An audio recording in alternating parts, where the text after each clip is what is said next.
नमस्कार, स्वागत है आप सभी लोगों का आपके अपने YouTube चैनल एग्जाम बिल पर। साथियों, आज की क्लास में हिंदी साहित्य के अंतर्गत हम लोग उपन्यास से संबंधित महत्वपूर्ण प्रश्न को हल करेंगे। आज के जो उपन्यासकार हमने ले रखा है उसमें प्रेमचंद हैं, राही मासूम रजा जी के उपन्यास हैं, फणीश्वरनाथ रेणु के उपन्यास हैं, जैनेन्द्र के उपन्यास हैं, लाला श्रीनिवास दास के उपन्यास हैं। मतलब इस तरह से हमने इंपॉर्टेंट अज्ञे जी के उपन्यास हैं, यानी बहुत सारे उपन्यासकारों के उपन्यास का अध्ययन हम लोग करने वाले हैं। क्वेश्चन आपके बहुत ही लाजवाब होंगे।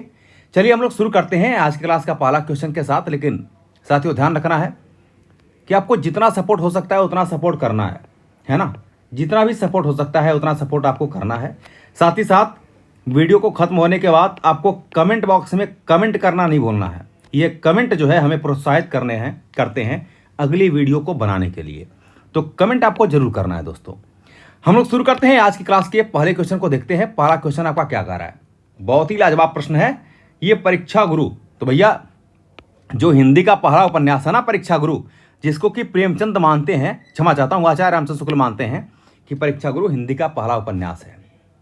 अब आपको बताना है कि इसमें किस शहर के रईस की कथा वर्णित की गई है। मेरे साथियों, इसमें जो है वो दिल्ली शहर के रईस की कथा का वर्णन किया गया है। आप कहेंगे सर कैसे किया गया है, थोड़ा सा इसकी चर्चा करिए। बिल्कुल चर्चा करूंगा। देखिए, सबसे पहले हम चर्चा करते हैं परीक्षा गुरु का। परीक्षा गुरु, जो परीक्षा गुरु उपन्यास है, इसका प्रकाशन वर्ष 26 नवंबर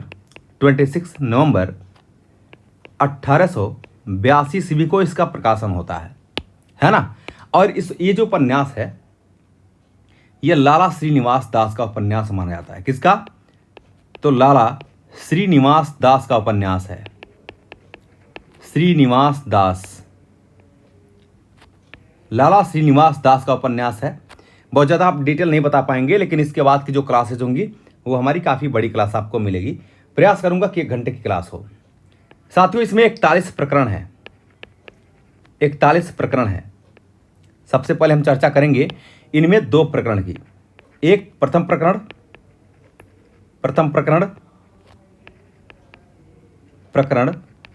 और यहां पर लिख लेंगे अंतिम प्रकरण।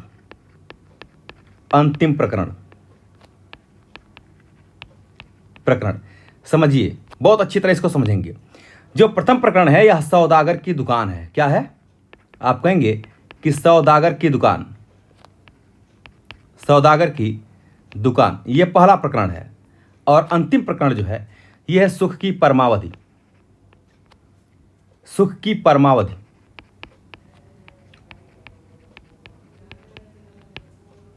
सुख की परमावधि, यह अंतिम प्रकरण माना जाता है।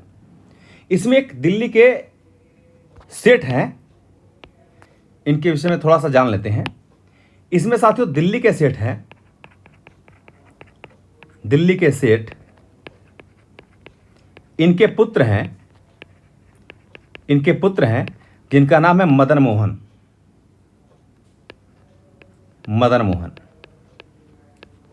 इसमें मदन मोहन के चकाचौंध दुनिया में फंस करके, इस भौतिकवादी दुनिया में फंस करके पूरी संपत्ति को नष्ट करने का, इसमें जो नष्ट कर देते हैं उसको दिखाया गया है। दिल्ली के जो सेठ हैं ये किस तरह से, इनकी सौदागर की दुकान है, मतलब इन्होंने किस तरह से अपनी दुकान को धीरे धीरे करके बड़ा किया। और बड़ा हुआ तो इनका एक पुत्र है मदन मोहन, जिसने इस भौतिकवादी और लग्जरी दुनिया में आकर के, कह सकते कि विलासी दुनिया में फंस करके इसने अपनी पूरी संपत्ति को नष्ट कर दिया। इसलिए कहते हैं ना कि पूत सपूत तो क्यों धन संचय, और पूत कपूत तो क्यों धन संचय। शुक्ल ने हिंदी का पहला उपन्यास माना है। लिख लेंगे, शुक्ल जी ने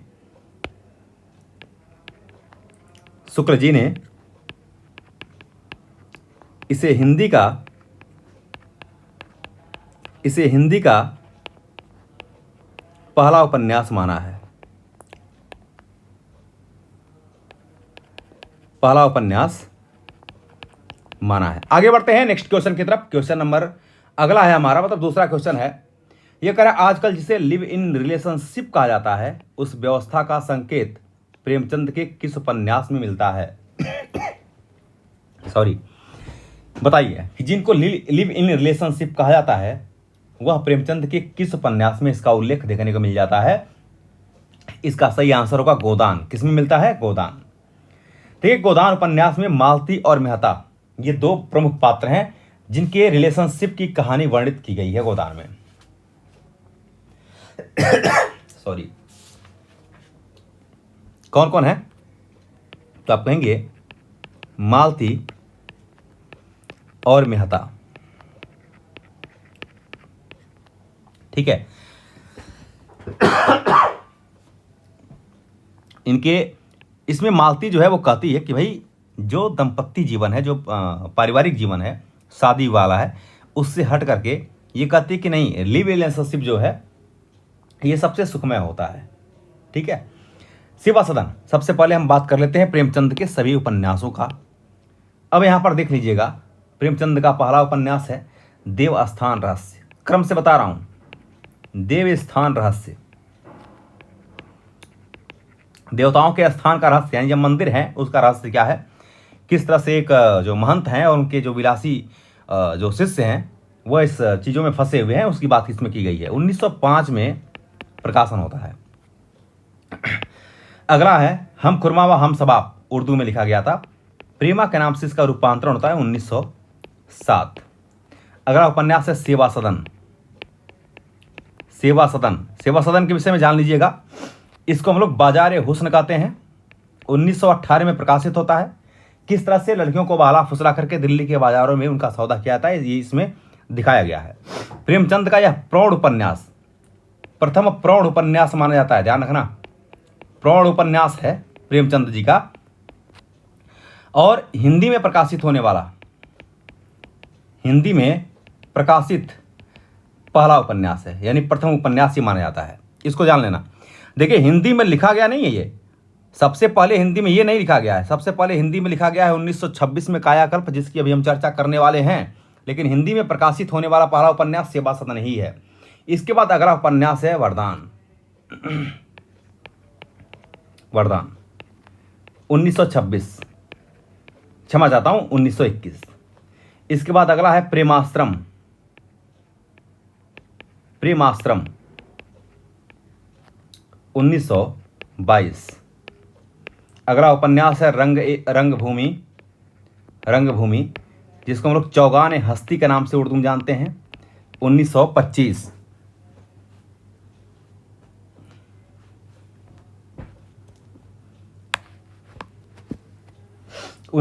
ईस्वी।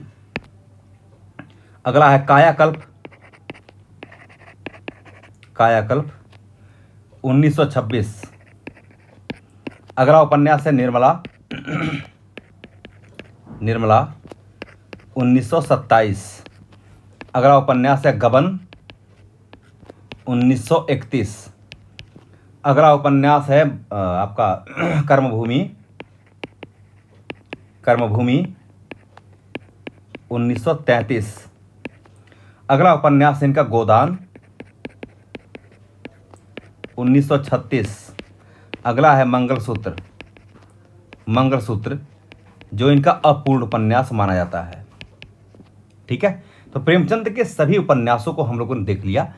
प्रेमचंद का जो मंगलसूत्र उपन्यास है दोस्तों, इसको आगे चल करके इनके पुत्र अमृत राय ने पूरा किया है।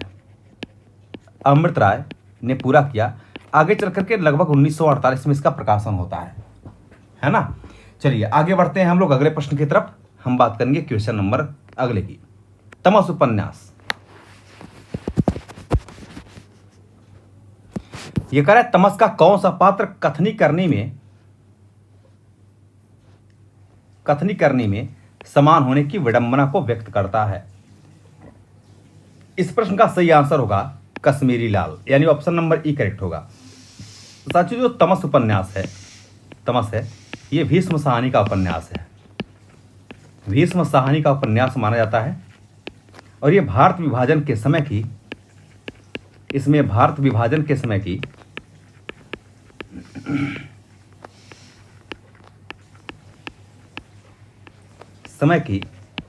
स्थिति का चित्रण किया गया है। स्थिति का चित्रण है। आगे बढ़ते हैं। अगला क्वेश्चन आपका कह रहा है यहां पर कि मैला अंचल में प्रशांत शरत बाबू ने उपन्यासों की नारी किसे कहता है? कमला को, या स्नेहमयी को, मंगला को, ममता को, या फिर लक्ष्मी को? इस प्रश्न का सही आंसर होगा ममता।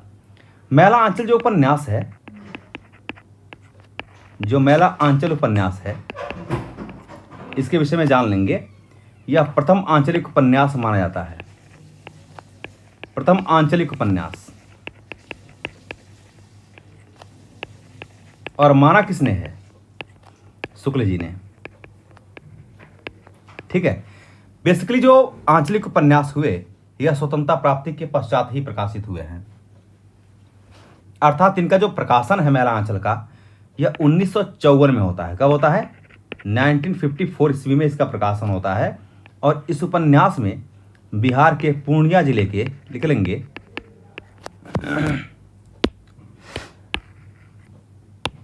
बिहार के पूर्णिया जिले के मेरीगंज गांव की कथा है। मेरीगंज गांव की कथा है। ठीक है, आगे बढ़ेंगे नेक्स्ट क्वेश्चन की तरफ। अगला प्रश्न कह रहा है आपका कि मैला आंचल में किसका चित्रण नहीं है? ये इंपॉर्टेंट प्रश्न है आपका। मैला आंचल में किसका चित्रण नहीं है? कह रहा है पूर्णिया की प्रकृति का। ये है आपका। प्रेम संबंधों का भी चित्रण किया गया है। देखिए, डॉक्टर, आप लिख लेंगे डॉक्टर प्रशांत,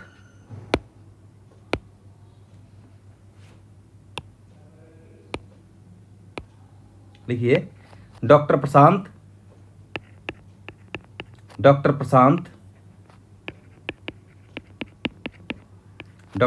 और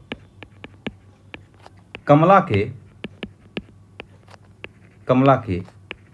प्रेम संबंध का चित्रण किया गया है। प्रेम संबंध का चित्रण किया गया है। जातिवाद का इसमें चित्रण किया गया है। आर्थिक विषमता का चित्रण किया गया है।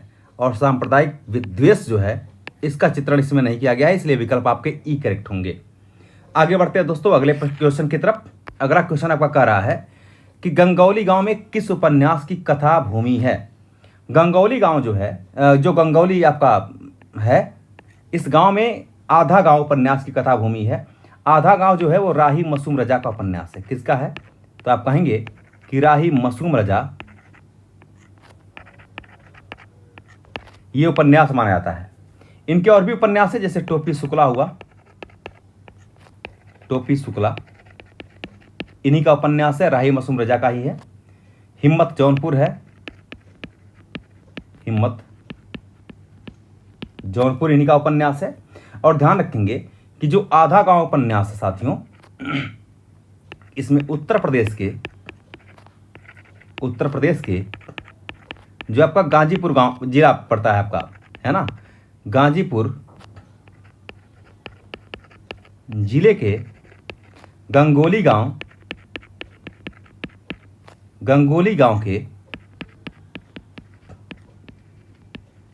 गांव के सैयद मुसलमानों की कथा है। सैयद मुसलमानों की कथा है। ठीक है, आगे आप देख सकते हैं राग दरबारी, जो कि श्रीलाल शुक्ल का उपन्यास है। श्रीलाल शुक्ल जी का उपन्यास है। रंगभूमि आप जानते ही हैं, अलग अलग वैतरणी, ये जो उपन्यास है वह शिव प्रसाद सिंह का है। किसका है? तो आप कहेंगे शिव प्रसाद सिंह का उपन्यास है। ये शिव प्रसाद सिंह का उपन्यास है। और काला पहाड़ ये भगवान दास मोरवाल का उपन्यास माना जाता है। आगे बढ़ेंगे अगले क्वेश्चन की तरफ। तो इस प्रश्न का जो सही उत्तर होगा वो हो जाएगा आधा गांव। आगे बढ़ेंगे, अगला प्रश्न आपका कह रहा है कि प्रकाशन वर्ष के अनुसार सही आरोही क्रम कौन सा है? चलिए भाई देखते हैं इस प्रश्न को। सभी आपके प्रेमचंद के उपन्यास दिए गए हैं। प्रेमाश्रम 1922 में इसका प्रकाशन होता है। रंगभूमि 1925 में इसका प्रकाशन होता है। 1926 में कायाकल्प और 1927 में निर्मला का प्रकाशन होता है। तो ऑप्शन नंबर ए में ही दे दिया है, यानी विकल्प आपके ए करेक्ट हो जाएंगे। अगला क्वेश्चन आपका बहुत ही महत्वपूर्ण क्वेश्चन है। क्वेश्चन कह रहा है कि लज्जाराम शर्मा का उपन्यास कौन सा है? आदर्श हिंदू दिया है, सरकारी नारा दिया है, गुप्त गोदना दिया है, राधा कांत। जो आदर्श हिंदू है ये लज्जाराम शर्मा का उपन्यास माना जाता है। और भी उपन्यास है लज्जाराम शर्मा के, जिसमें आते हैं धूर्त रसिक लाल, धूर्त, रसिकलाल, स्वतंत्र रमा, स्वतंत्र रमा और परतंत्र लक्ष्मी और परतंत्र लक्ष्मी, आदर्श दंपति,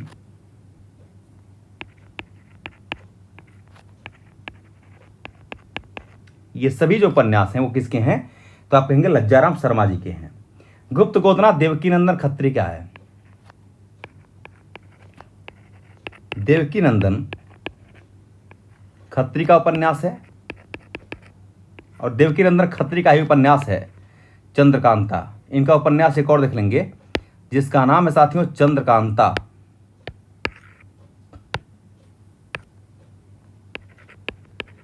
चंद्रकांता, इसका प्रकाशन वर्ष पूछा गया है 1888। इस चंद्रकांता उपन्यास को पढ़ने के लिए अहिंदी भाषी क्षेत्रों के लोगों को हिंदी पढ़नी पड़ी थी। इसके बाद जो अगला उपन्यास यहां पर दिख रहा है राधाकांत, ये ब्रजनंदन सहाय का है। किसका है? तो आप कहेंगे ब्रजनंदन सहाय का उपन्यास है। आगे बढ़ते हैं नेक्स्ट क्वेश्चन की तरफ। अगला क्वेश्चन आपका करे कंकाल उपन्यास का प्रकाशन कब हुआ है? तो कंकाल उपन्यास पहली बात तो है किसका? आप कहेंगे कि कंकाल तितली इरावती। कंकाल तितली और इरावती, ये जितने भी उपन्यास आप देख रहे हैं ये सभी उपन्यास जयशंकर प्रसाद के हैं।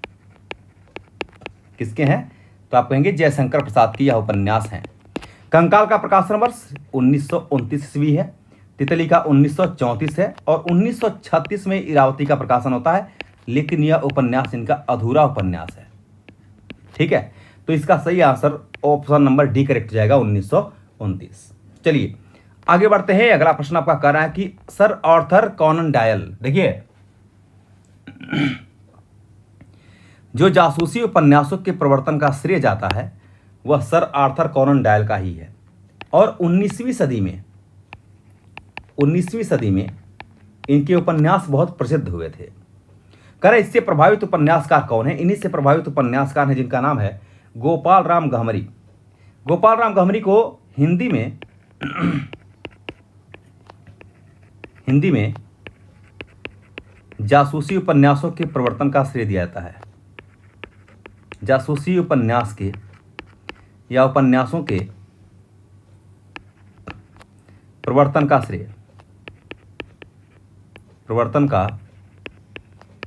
श्रेय इन्हीं को जाता है। किसको? गोपाल राम गहमरी जी को। गोपाल राम गहमरी जी का पहली बात तो जान लीजिएगा कि कहाँ के रहने वाले हैं। तो गाजीपुर के रहने वाले हैं, उत्तर प्रदेश में पड़ता है। और गाजीपुर के गहमर, ये बहुत बड़ा जिला गांव है गहमर। तो गहमर से 1900 ईस्वी में, कब? 1900 ईस्वी में इनकी एक जासूस नामक पत्रिका निकली थी। जासूस नामक पत्रिका निकली है ना। और ध्यान रखेंगे कि इनके जो प्रमुख उपन्यास हैं उन उपन्यासों में आता है इनका अद्भुत लाश, कुछ इसी प्रकार नाम है। अद्भुत लाश हो गया, सरकटी लाश हो गया, गुप्तचर हो गया, खूनी कौन, ये उपन्यास किसके हैं? गोपाल राम गहमरी जी के माने जाते हैं। आगे बढ़ते हैं नेक्स्ट क्वेश्चन की तरफ। क्वेश्चन नंबर आपका अगला कह रहा है कि फ्रायड के मनोविज्ञान से प्रभावित उपन्यासकार कौन हैं? साथियों ध्यान रखेंगे, फ्रायड के मनोविश्लेषण से प्रभावित उपन्यास जो हैं ये जैनेन्द्र भी हैं और साथ ही साथ अज्ञेय को भी माना जाता है। किसको? अज्ञेय। शेखर एक जीवनी इन्हीं का है। और अज्ञेय जी को लिख लेना मनोविश्लेषणवादी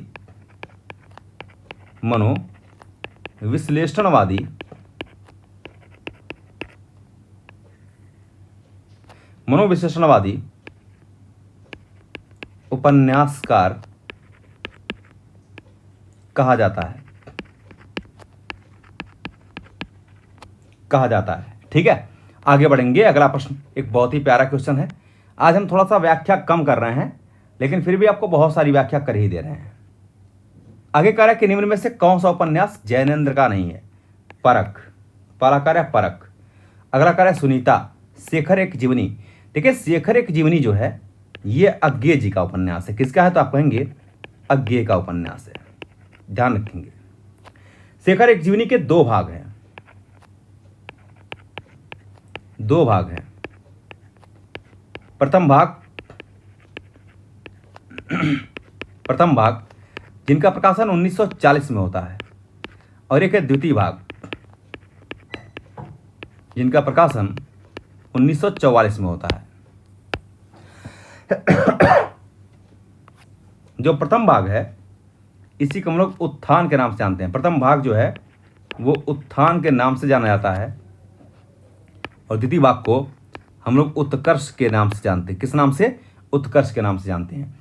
त्यागपत्र भी जैनेन्द्र का ही उपन्यास है। सुनीता, परख, ये सभी जैनेन्द्र के उपन्यास माने जाते हैं।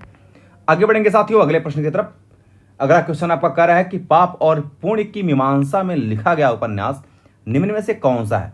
तो पाप और पुण्य की मीमांसा में लिखा गया जो उपन्यास है इसका नाम है चित्रलेखा। क्या नाम है? चित्रलेखा। भगवती चरण वर्मा का उपन्यास है। भगवती चरण वर्मा का उपन्यास ही माना जाता है। क्लियर बात है? आगे बढ़ते हैं अगले प्रश्न की तरफ। अगला क्वेश्चन आपका कह रहा है कि परीक्षा गुरु किसने लिखा है? तो इसकी चर्चा तो हमने पहले ही कर दिया है कि जो परीक्षा गुरु उपन्यास है इसकी चर्चा ये किसने लिखा है? लाला श्रीनिवास दास का उपन्यास माना जाता है। इसके बाद आप देख सकते हैं गोपाल राम गहमरी को, इनको भी हमने देख लिया। देवकी नंदन खत्री इंपॉर्टेंट है, इसको देख लीजिए थोड़ा सा। एक उपन्यास इनका चंद्रकांता। चंद्रकांता, ठीक है। उपन्यास का प्रकाशन वर्ष है 1888 ईस्वी, और इसको सीखने के लिए और हिंदी भाषी क्षेत्रों के लोगों को, इसको पढ़ने के लिए और हिंदी भाषी क्षेत्रों के लोगों को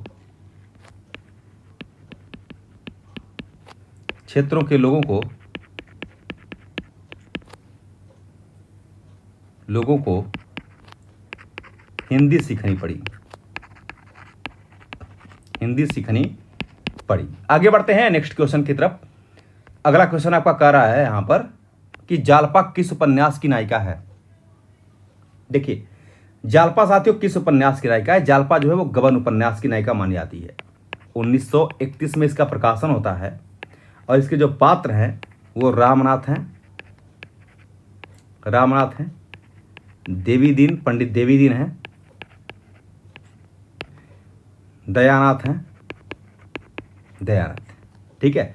बाकी गोदान के जो पात्र हैं लिख लेंगे। धनिया पूछा जाता है, इसके पति का नाम है होरी, इसके पुत्र का नाम है गोबर। इसके बाद आते हैं झुनिया, प्रोफेसर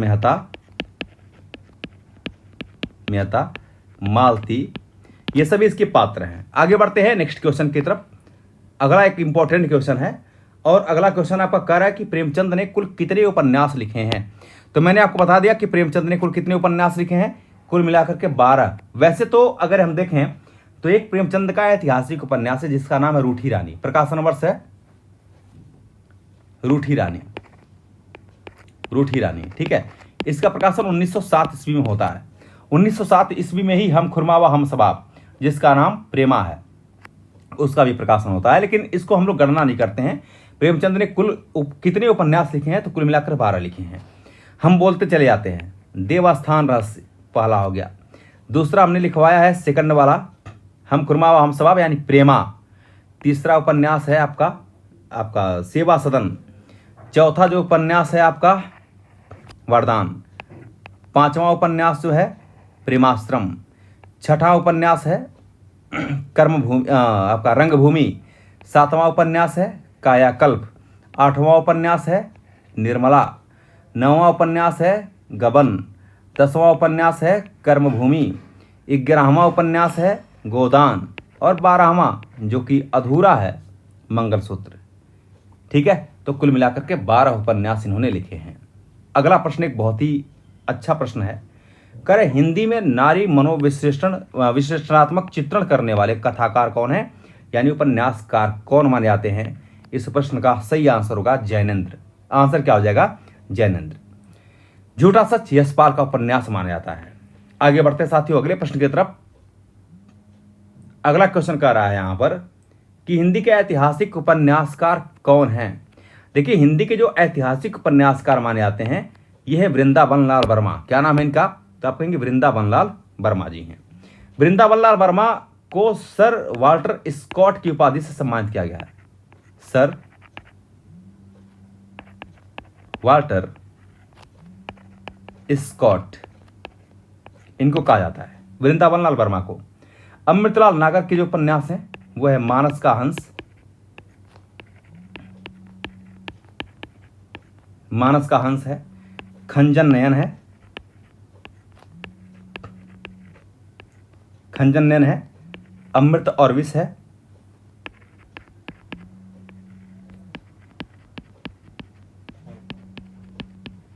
अमृत और विष है। इसके बाद यशपाल का उपन्यास है झूठा सच,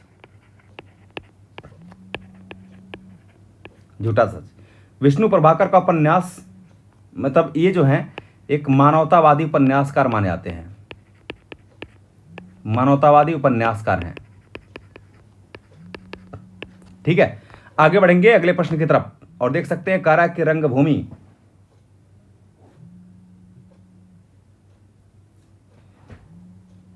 कारा रंगभूमि उपन्यास किस दर्शन से प्रभावित है, मार्क्सवादी है, राष्ट्रवादी, समाजवादी या गांधीवादी।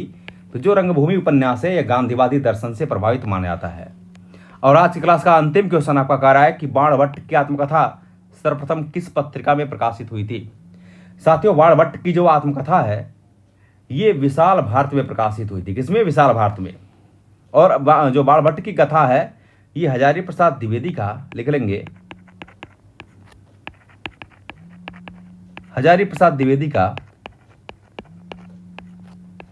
द्विवेदी का ऐतिहासिक उपन्यास माना जाता है।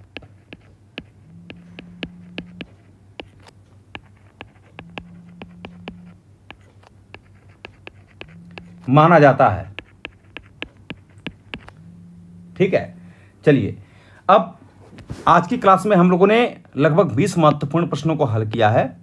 इसके बाद की जो हमारी क्लास होगी वो बड़ी होगी। बेहतरीन क्वेश्चन आज भी थे। आपको एक एक क्वेश्चन को बारीकी से देख लेना, मन से आप लोग पढ़ते रहिए। हम आपके लिए इस तरह के बेहतर कंटेंट प्रोवाइड कराते रहेंगे। इसके बाद की हमारी जो वीडियो होगी वो थोड़ा सा बड़ा बनाने का प्रयास करूंगा, लेकिन साथियों आपसे इतना जरूर कहूंगा कि पूरी तरह से आप सपोर्ट करेंगे। साथ ही साथ कमेंट बॉक्स में कमेंट लिखना कतई नहीं भूलना है। ये 2 काम आप जरूर करते रहेंगे। आज के लिए इतना ही। बहुत बहुत धन्यवाद। Thank you very much.